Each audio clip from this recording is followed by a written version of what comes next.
Now, in anticipation of the match tonight, I'm joined now in the studio by Solange Mougin to talk about football fashion. Hi, Solange. Good to have you with us. Hi, Haxie. Now, the French team has a reputation for pulling out all the stops when it comes to their kit on the pitch. Could we even call them fashionistas, maybe? Well, some of them are, for sure. While many football fans focus mostly on the athletic prowess at the World Cup, there is, of course, this de facto fashion championship that is at play as well, both on and off the pitch. So I thought we would go into how France's players have this reputation of being among the best dressed off the pitch, and then we'll go into the uniform craze on the pitch. So first, Clairefontaine.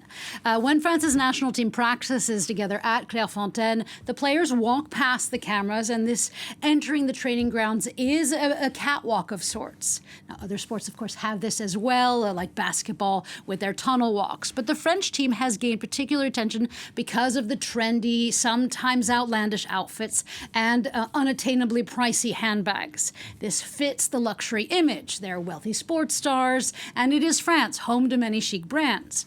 Of course, not all of the players are into this, but the days of the grimy tracksuit, they are over. And it has become a moment where athletes can express who they are. The player Jules Koundé is largely considered the king here. He loves fashion, and the fashion world loves him as well, inviting him to sit in real runway shows. He is one of the few crossovers between the two industries, and he has competition from other professional players on his team and other teams. Some have stylists, some just love to shop, some love the coverage and the buzz. For example, Ibrahim Konate, he became a social media frenzy in 2024 when he walked by with a lime green zip-up. Nobody knew who he was, prompting the press to ask him about what's going on with the French team. Fashion Week. It's Fashion Week. Non, je pense que c'est drôle ça. I mean, I think it's funny. It's just for fun. I know that Jules has sported some great looks, and I've always told him I'm ready for a contest and that it's going to be war. Ça va être la guerre entre toi et moi. But it's fair game, and at the end of the day, they're just clothes.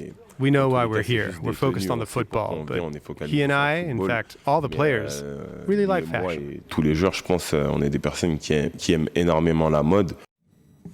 Now, the Clairefontaine catwalk has gotten so big internationally that the captain, Kylian Mbappe, who actually has a somewhat subdued luxury style, he even made fun of his teammates by doing a catwalk spoof on Fox Sports' show After Hours with James Corden. There are also sites and accounts that track these arrival fits or arrival outfits. There's also Finstas, or secondary Instagram accounts where players share less official images of their lives and of their clothes.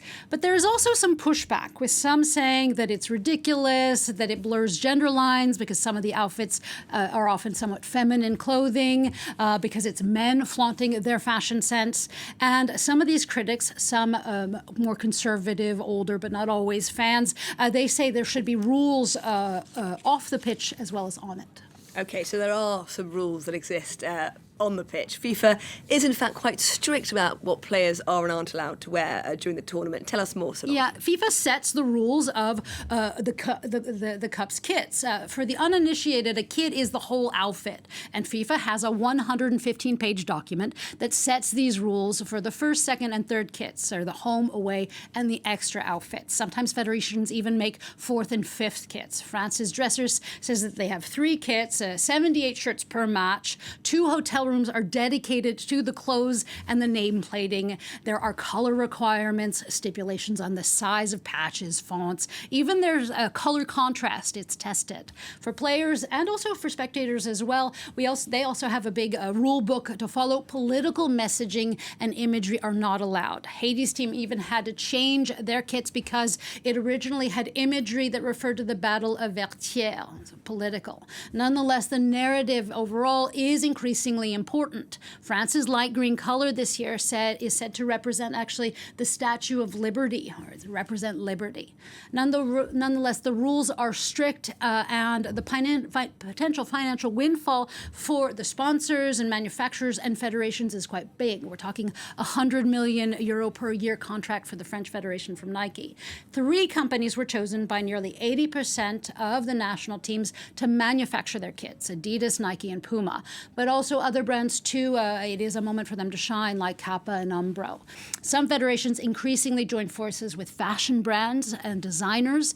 In France, Jacquemus joined forces with the official jerseys, but also a collection of sporty daywear, which the designer says is inspired by 90s nostalgia, tapping into this widespread frenzy for sports shirts. And it's fair to say, isn't it, Solange, that football fashion really is everywhere. Men, women, children regularly wearing football kits just out and about. Yeah, and football shirts and kits, they have a very rich history. It used to be heavy leather boots and white T-shirts and players paying for their own gear and not necessarily matching. Nowadays, the kits are markers of the moment, the cup, a great match, an era. And that's carried into the future and into culture long after these matches. Take France's love for the old cotton World Cup jerseys. And today there is a huge market for collectors, but also everyday football wear, which is often called blokecore, after blokes, but it is also being championed by women. You can wear it to the nightclub, you can wear it to the rave, you can wear it to the museum. If you style it properly, you can do basically everything. This is Laurent Blanc's shirt from 1998 World Cup, when he was kissing Bartez's head. Now, we've all seen the videos of fans lining up and getting the latest, hottest football shirt. It is a trend that follows in a long tradition of terrace wear, or what fans used to wear in stadium terraces to identify their team and to identify one another and also their adversaries.